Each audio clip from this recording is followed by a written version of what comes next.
All right, well, thank you everyone again for being here today.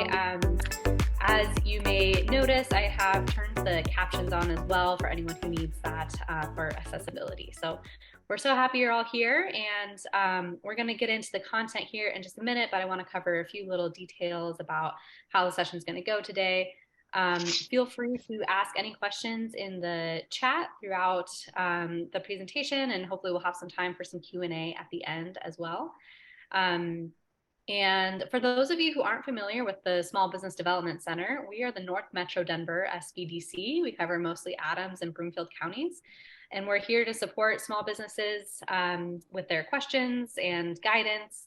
We really want to help you grow and access all the resources that you can. So we offer free one-on-one consultations with our business advisors, as well as educational opportunities like this webinar today. We do some online courses.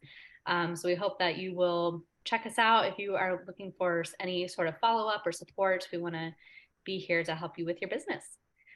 I think those are most of the, this is being recorded, so you will get a follow-up email from me later on with access to the slides and the handout and the recording. So if you feel like you're scrambling, don't worry, you'll get the materials later on. Sorry, I'm just checking out this comment. Is there a way to send the Word doc via Google Doc? Yes, I can do that in just a second. And actually, while I do that, I will introduce our presenter for today, Colleen Watson. We're so happy to have her with us. She is the owner of, I'm probably going to get this wrong, Plant Publishing, something rather. Colleen will be able to. Century Plant Publishing.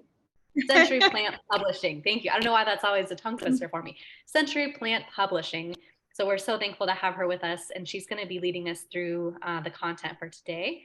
So Colleen, I'll let you introduce yourself a little bit, and I will put the Google Doc link into the chat for y'all. All right. Yes. So this is Rockstar About Me pages for non-writers, where we take you from zero to first draft at the end of this time. So I hope that you guys have the worksheet done, and we're going to do it with pen or pencil today. So if I know that some of you might like to type, but I'm going to ask you to maybe stretch out of your comfort zone just a little bit.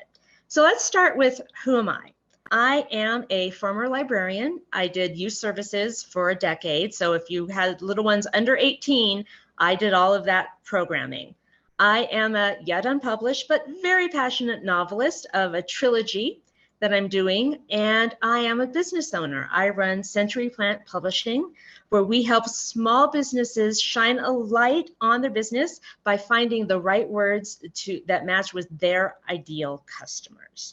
And I mention all this because all of these roles played a part in how I got to be who I am today. So we're going to go to the next one. So now we're going to talk about who are you, and you can,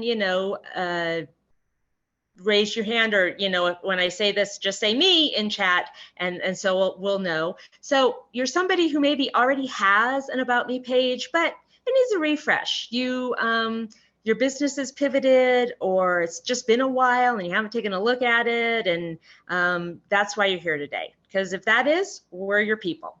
So if that's you, just put yay or me in the chat.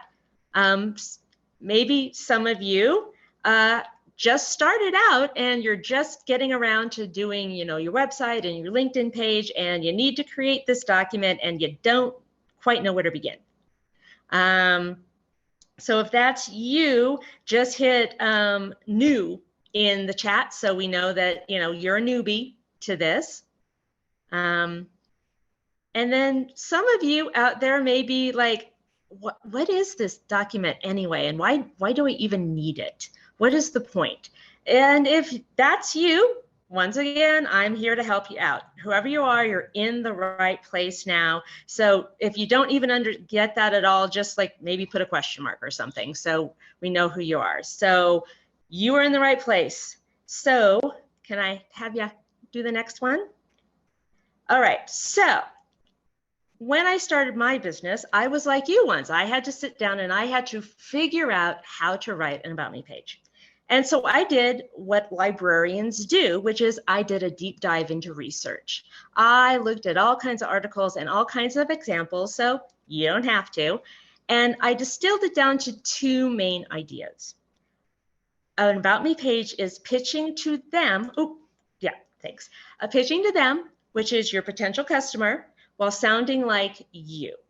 And those are two very different things. So pitching to them, this is the part where people maybe complain about feeling salesy or braggy, like, or the imposter syndrome comes on because like, it's hard to talk about ourselves. So we're going to help you get past that today. And then there is the while sounding like you part of the gig, because I don't know about you, but I don't sit there and listen to myself all that often. So what do I sound like? What is my voice? So we're going to help you with both parts of that day today. And this is the most important thing. It is a huge part of your brand. So let's talk about what a brand is. So we're going to go to the next one. A brand, this is from the American Marketing Association, is a name, term, design, symbol, or any other features that identifies one seller's goods or services as distinct from those of other sellers. And the key word there is distinct, right? That's your unique value proposition, right? And one of the most unique ways that we have to differentiate ourselves is in our stories, right? So we're going to use basic storytelling techniques to build up this brand new About Me page that you're going to do today. So let's talk about story a little bit. So let's go to the next one. So our brains are wired for stories. They love them. So let me tell you what happens in your brain on facts versus when your brain is on story. So you're going to hear a fact. So today is Tuesday. That's a fact, right? So what happened is I said those words.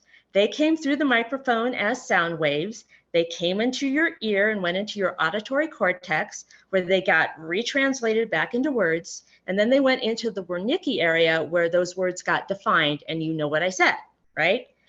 That's easy. But here's what's amazing is that when your brain is listening to a story, this whole other section of the brain gets amplified and lighted up. It's called the insular cortex. And this does a whole bunch of things. It's one of those areas of the body that, you know, is responsible for a whole lot of stuff.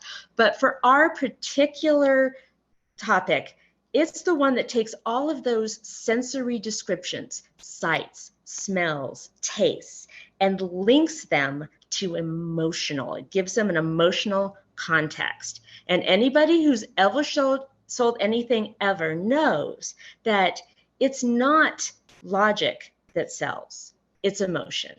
What happens is our emotions get triggered, we buy, and then we tell ourselves a logical story later about why we did that.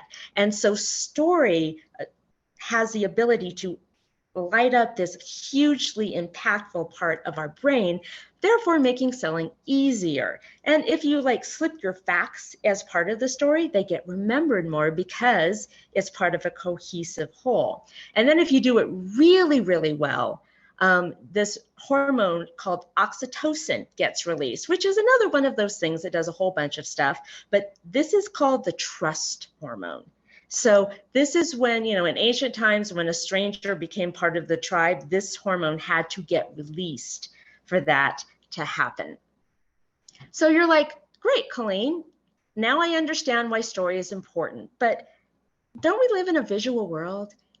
Isn't all about that? Don't I just have to worry about, you know, making sure my website looks good and the words, you know, that'll do the best?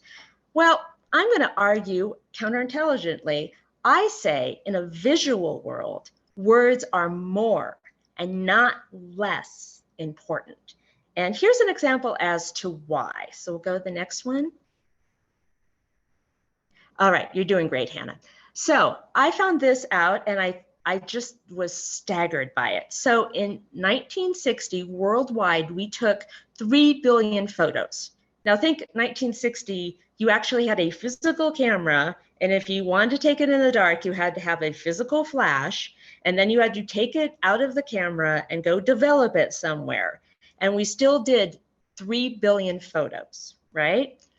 In 2020, we went up to 1.4 trillion because everything's digital. It's all bits and bytes. It's easy to take pictures. It's easy to forget the pictures that we've taken.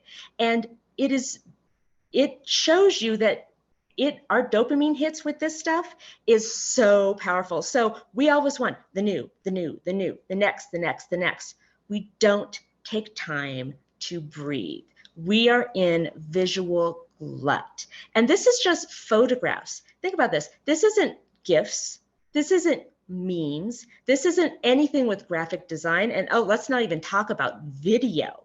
And now we have deep fakes where you can't even trust what you see to begin with. So this is why words are so important. So let me just tell you some other hard truths about your website. So can you go to the next one? So 50 milliseconds, that is 0.05 seconds. That is how long you have before a customer starts judging your website. That's it. That's all you get. 2 seconds. That is the maximum amount of time 43% of people, that's almost half, are willing to give your website to download. 2 seconds. And they want that download to work equally well across every device you have. So it's a desktop or laptop, if it's your tablet, if it's your phone, they don't care. They want it quick, they want it fast, they want it looking good. But if you do it right, 52% of those people are going to go to your About Me page. And this is where you really have the chance to hook them. Because, next one, reading is slow. Reading takes time. And it takes as long as it takes. And some people will say, well, yeah, but people skim. Yeah, they do, but that still takes longer than looking at a picture. And if you do your writing right, you hook them and then they stop skimming and they start reading.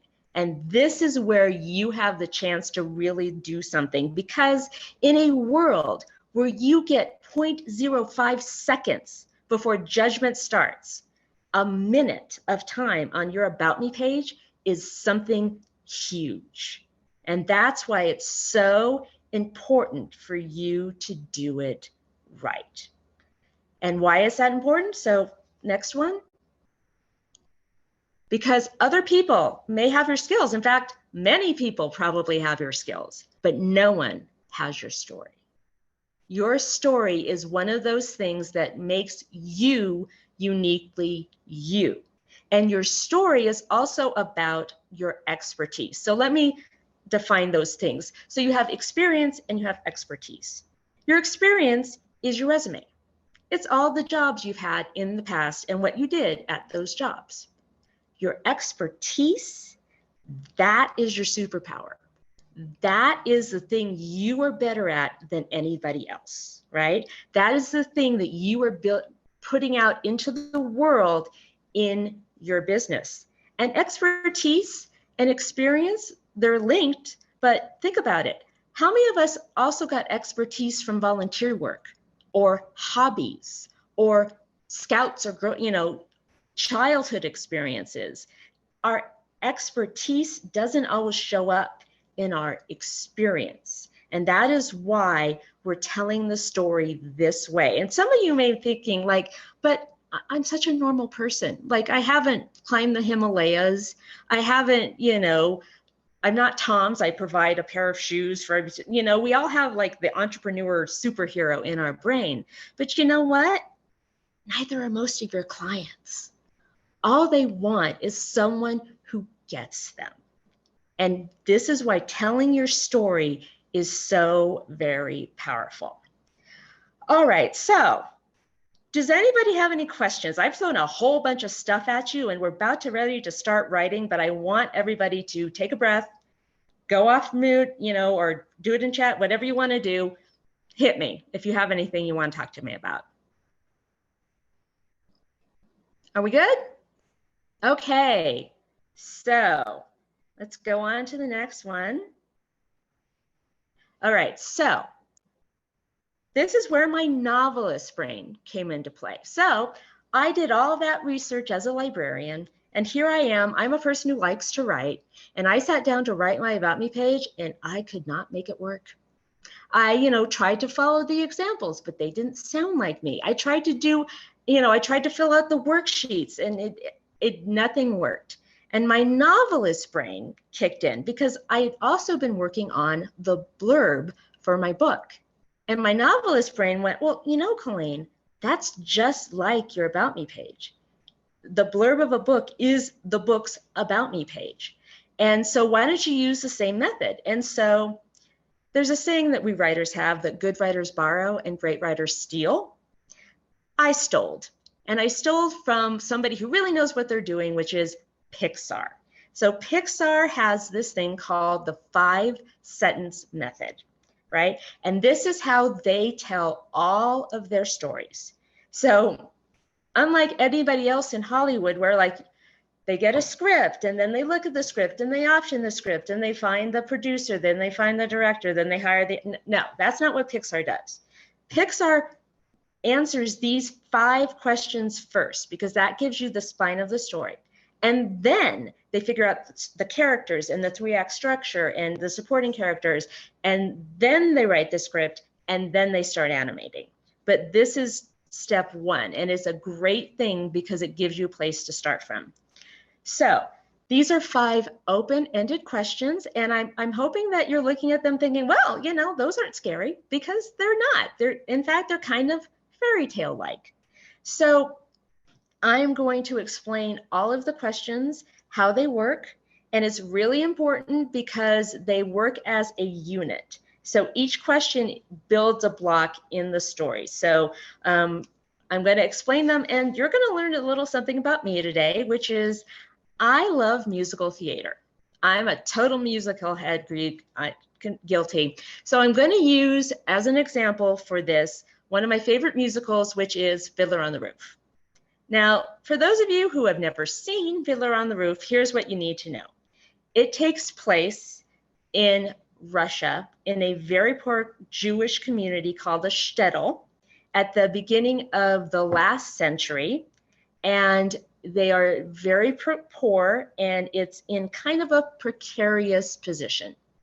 That's all I'm going to tell you. That's all you need to know. So you have these 5 open-ended questions, and I'm going to explain using Fiddler how they work together to tell the story. Okay, the 5 questions are: once upon a time. We all know that one, right? Every day, blank. One day, blank. Because of that, blank. Until finally. So here's how it works. So once upon a time. So this is like the establishing shot. This gives you the world. So in Fiddler on the Roof, literally the curtains open, the main character comes out, he's been on stage for 30 seconds, and they start the first song, which is a song called Tradition. And this is the perfect Once Upon a Time song, because this song, by the end of that song, everybody's role in that village, and that their most prized value is tradition, because they believe that if they follow the traditions perfectly, God will protect them. Okay, important piece to know. So every day. So this is an average day in your main character's life, which is going to be you. But this is what you're doing. So we meet Tevye. He is the main character. He is a father. He has 5 daughters. And if you know anything about the Jewish tradition, they much prefer their sons. But Tevye has 5 daughters, and he is the local milkman. And he is surrounded by all this feminine energy. So the only person he has to talk to every day that's a man is God. And so he has these walking home from work chats with God every night, which are kind of delightful. So think about, if this is the movie, this is like the opening shot. And then we get to one day. One day is what I call the monkey wrench moment. One day is, you're going along, you're living your normal life, and something out of the blue knocks you off course, and it ends up doing it in a profound way. Now, sometimes the monkey wrench has a grenade attached to it. So think every murder mystery. Someone's dead. You have a whole group of people who have a whole bunch of secrets that they don't want exposed. And you have a whole other group of people whose entire job it is to find the truth, which generally means exposing people's secrets. So you have, that is like the big one. But most people's one day is decidedly less dramatic. So in Fiddler on the Roof, the one day involves the 3 oldest daughters, and they're doing their chores. It's a normal day. And the oldest one, her name is Seidel. She is old enough that she is marriageable, and she has entered the marriage market. And in Jewish tradition, you used a matchmaker, right? And her 2 younger sisters, Chava and Hodel, are so excited for her. And they are so dreamy and young and romantic. And they're like, oh my gosh, I can't wait for you to get married so then I can get married, But Zeidel has gone very quiet. And the sisters are chatting away. And all of a sudden, from nowhere, Zeidel screams, enough! And she falls to the floor and cries. Well, the other 2 sisters are like, what the? And so they immediately go to comfort their sister. And this is the monkey wrench moment, because Zeidel pulls off the rose-colored glasses and says, no, no, no, no, no, no, no. This is not what this marriage market is like. It's scary. She has no power. If a man offers her family enough money, she's going to have to marry him, and he can be a truly terrible person. And she has no say in the matter. So that leads us to a song called Matchmaker, Matchmaker, which is a 3-act song. So in the first act, sisters are still dreamy and romantic. In the middle act, Zeidel rips off the glasses. She tells her sister things that the matchmaker said to her in this process to kind of show them what it's really like. So I'm going to tell you one of the things the matchmaker says, and I won't sing it because I don't know you, but you don't want me to do that. But Zeidel says to her sisters, oh, you heard he has a temper. He'll beat you with every night, but only if he's sober. So that's all right. So this is the bleak situation that Zeidel finds herself in. And by the end of the song, the sisters have made a pact. They're going to get married, but they're not going to use the matchmaker. And you think, well, what's the big deal? They're going to break tradition. And in a community where tradition is everything, this is not an insignificant act. So these 3 questions in the runtime of a movie, probably your first 10 to 15 minutes. Because this is what you do. You show the world that the characters are in at the beginning, and then you do something to blow it up, right? Which leads us to because of that. That's everything that happens when the main character is blown off course. So in Fiddler, okay, great, the sisters are going to pick their own husbands. How's that go? How do you do that without losing your faith or your family or your community? No spoilers, but it works out better for some of the sisters than others, because it's the first time anybody's tried to do this, which leads us to until finally. This is the new normal. So at the end of the musical, the 3 sisters have married. That has changed the dynamic of the family and how they deal with the community. But that is the new normal. So that is the Pixar 5-sentence method. And now we are going to get to work. Are you guys ready? So you have your pieces of paper. We're going to leave it here so that they can see. Get out your pencil. I have my phone. You get 3 minutes a question for 15 minutes total. Now, some of you are out there going, I don't know where to begin. So here's what you do. For some of you, you're chronological order people. So you're going to want to start at question 1 and you're going to want to just keep going. Totally fine. Some of you, it's much easier to reverse engineer. So you start at the end and you kind of go backwards. That works too. Some of you, man, like your monkey wrench moment was something and it's pulling at you and you want to start there. Totally fine. Start with whatever one is pulling at you the most. And what sometimes happens is you jump around a little bit. That's okay too. You know, the only person who's going to see this right now is you. So if it's a little bit messy, that's the point. It's a first draft. They're always messy. And for those of you who currently have deer in headlight syndrome and you don't even know where to begin, start with the easy stuff. I was born this year in this place to these two people. They did this for a living. I had X number of siblings, and growing up, I always wanted to be this because it'll get you writing and it'll get the juices flowing and it's not scary. Okay, so what I'm going to do is I'm going to leave the questions up so you have it in front of you. I'm going to take my video off because for whatever reason, this freaks people out when I'm on video, but I'm going to set my timer for 3 minutes. I will give you a 30-second warning so you can wrap it up. We're going to come back. We'll take a big, deep breath because brain work and creative work requires oxygen, and we'll just keep doing that till at the 15 minutes, you're going to have your first draft. Okay. Are we ready to go? I'm going to go off and I'm starting my timer now. 3 minutes. Okay, there it is. Okay, so congratulations, you got the first one done. Everybody take a deep breath and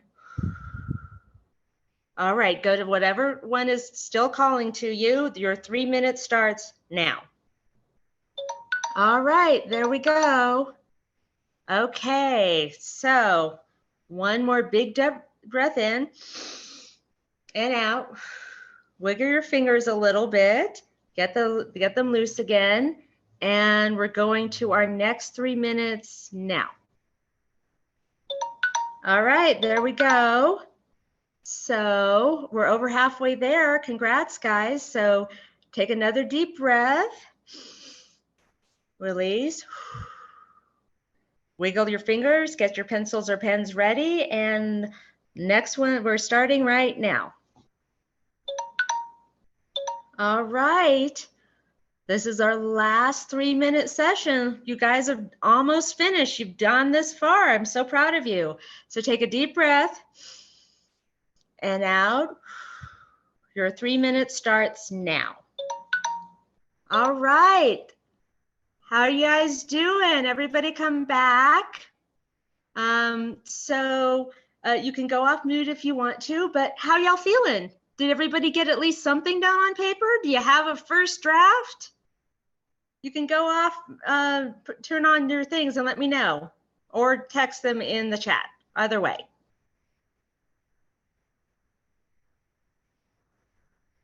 Or crickets. Okay. we'll do. Yeah, go ahead. I have a question, Colleen. Just thinking about this process, I was wondering how your target market or like your audience plays into how you're crafting this message. Like, do you need to be considering that, or how does that play in? The lovely thing about a first draft is you don't have to consider any of that.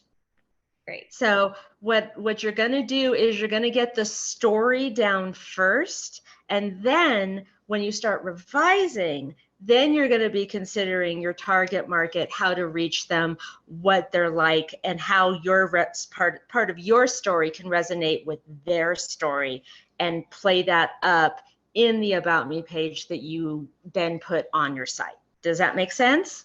Got it. Yes, thank you. That's helpful. Anybody else? Are we all good? Okay, so let's go to the next screen really quick. So notice how we got to 12:52 and I still haven't explained to you why I made you write stuff? A little sneaky, aren't I? So I have 2 reasons. The first is the professional reason. Remember how we talked about, an About Me page was pitching to them while sounding like you, and you're just like, well, what do I sound like? Well, guess what? have a writing sample that's in your voice that you can give people that are like, that you can show and like, yep, this is what I sound like. This is how I use words, because I didn't give you a lot of time to overthink. This is how you really sound. You're going to go to your default. So welcome, you've discovered your voice. And the second is the personal reason, is we all have the stories that play in our heads, but it's a little different seeing that story in black and white in front of you. So I just leave you with this question. Are you treating yourself with grace? If you are, wonderful. If you're not, you deserve some grace. So start being kinder to yourself. All right, so next steps. So next thing to do after you're like, what is this? Okay, so the next thing you're gonna do is you're gonna get out your calendar, and it can be on your phone. If you're a paper person, guilty. You're going to make an appointment 1 week from today to start revising this. And then you're going to put it away. Why? Because revision needs just that little bit of time and that little bit of distance so that you're not so emotionally attached to it. You can see it with fresh eyes. And I'm asking for 30 minutes. I'm not asking for a ton of time. Just make a 30-minute appointment. If you want to, I have this QR code. I will send you a gentle reminder a couple days before that, hey, you have this appointment with yourself, and I'll send you for free my revision recipe worksheet, which will take you through the whole process of how you then revise this sheet for yours. And then the last thing you have to do is you have to keep your appointment. This is as far as I can take you. The rest is up to you. So on the next slide, there's all the ways you can get a hold of me. Also, if you downloaded the worksheet, my information is on that last page. So you can get a hold of me that way, my email and my Calendarly. But all right, 5 minutes. Do we have any questions from the group?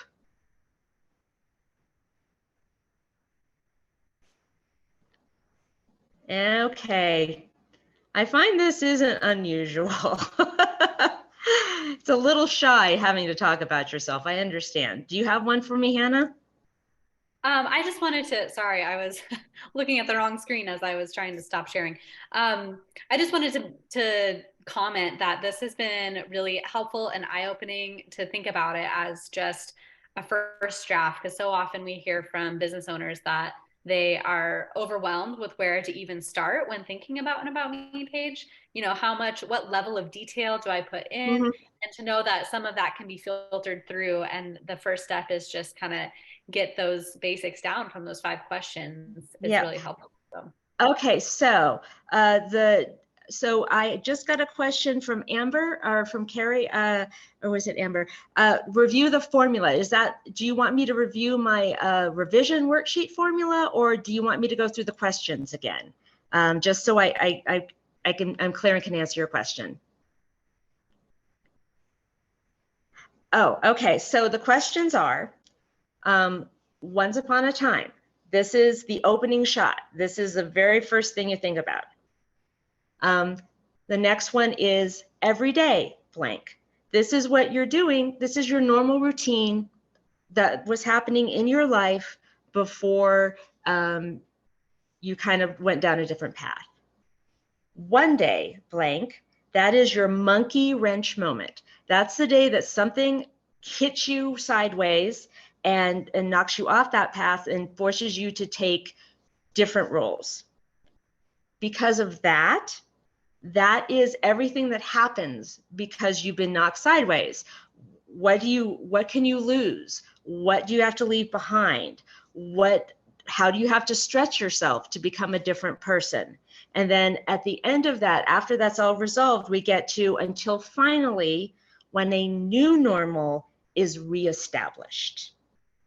Is that helpful? Okay. And then I see Carrie has her hand up. Yeah, a question about the waiting a week, like putting it aside for a week. Please. I'm kind of eager, I guess, to get going and looking at this. But is it? I guess what's the intention or magic behind that waiting a week before kind of returning to it? The waiting a week gives you a little bit of emotional distance, because when you first write a first draft, you've just poured so much of yourself into it that you don't have the objectivity to really sit back and go, what's going to work, what's not going to work. Giving yourself a week, even though I know that you're excited, you're like, yay, I have a first draft, I want to get a second draft. I completely understand that. But revision, it's you write drunk and you revise sober. You've just finished the drunk part of it. You need to get sober and settled before you start revising. Does that make sense? Yeah, that makes sense. Thank you very much. I appreciate it. Okay. Anybody else?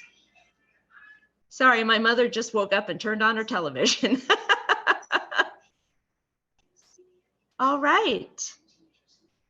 Okay. I just wanted to get that link in there for the Google Doc. Sorry, I put Drive. I meant Google Doc version if you wanted to access it that way, and just make a copy of that so that it's your own working copy. And want to give a huge shout out and thank you to you, Colleen, for presenting this information. It's been really helpful for us all. And a big thank you to all of you for joining us today. And keep an eye out for our follow-up materials. And if there are other ways we can be supporting your business, we'd love to connect.